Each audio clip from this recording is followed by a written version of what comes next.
Bienvenue sur ordimer.com. Un ordinateur, à minima, se compose des éléments qui apparaissent ici. À gauche, les périphériques d'entrée, c'est-à-dire que leur travail, c'est d'envoyer des commandes vers l'ordinateur comme la flèche l'indique ici.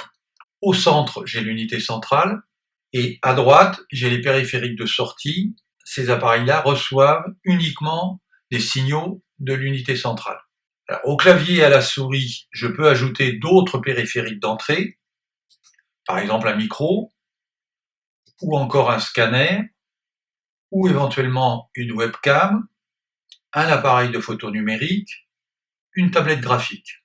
Côté sortie, je peux ajouter aussi d'autres périphériques à l'écran et qui vont recevoir des signaux de l'ordinateur, des haut-parleurs pour écouter de la musique, une imprimante, un vidéoprojecteur. Ensuite, on va mettre au-dessus et en dessous des périphériques qui exercent les deux fonctions d'envoyer et de recevoir des signaux de l'ordinateur. Je vais donc trouver par exemple le lecteur graveur de CD ou de DVD, un disque dur extérieur, une clé USB et maintenant de plus en plus fréquemment le stockage en ligne.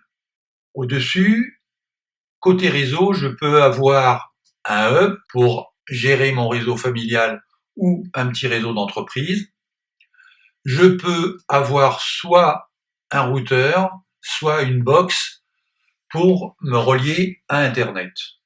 Le patron de tous ces échanges entre les périphériques d'entrée, les périphériques de sortie et les appareils qui envoient et reçoivent des signaux de l'ordinateur, c'est le système d'exploitation qui va le faire.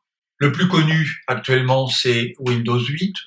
On a connu Windows 7, mais il en existe d'autres, par exemple OS 10 pour les Macintosh, Android sur les tablettes ou iOS 8 sur l'iPad.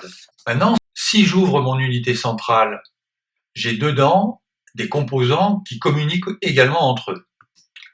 La carte mère, le processeur, la mémoire vive, le disque dur qui contient tous les programmes informatiques et toutes mes données, la carte graphique pour produire une belle image sur mon écran, un lecteur DVD ou de CD et l'alimentation électrique.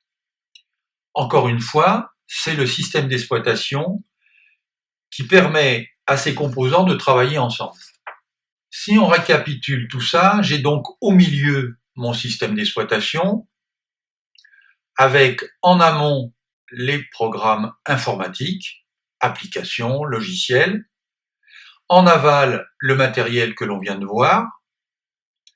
Ainsi, par exemple, lorsque je saisis un texte à partir de Word, j'utilise mon clavier pour saisir ce texte et c'est le système d'exploitation qui va envoyer le résultat de mon travail sur un écran, ou encore c'est lui qui va permettre de sauvegarder le texte que j'ai saisi sur le disque dur ou de l'envoyer à l'imprimante.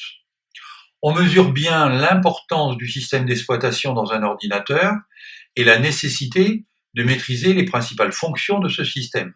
C'est ce que l'on vous propose d'approfondir dans les tutoriels qui sont à votre disposition sur www.ordimer.com.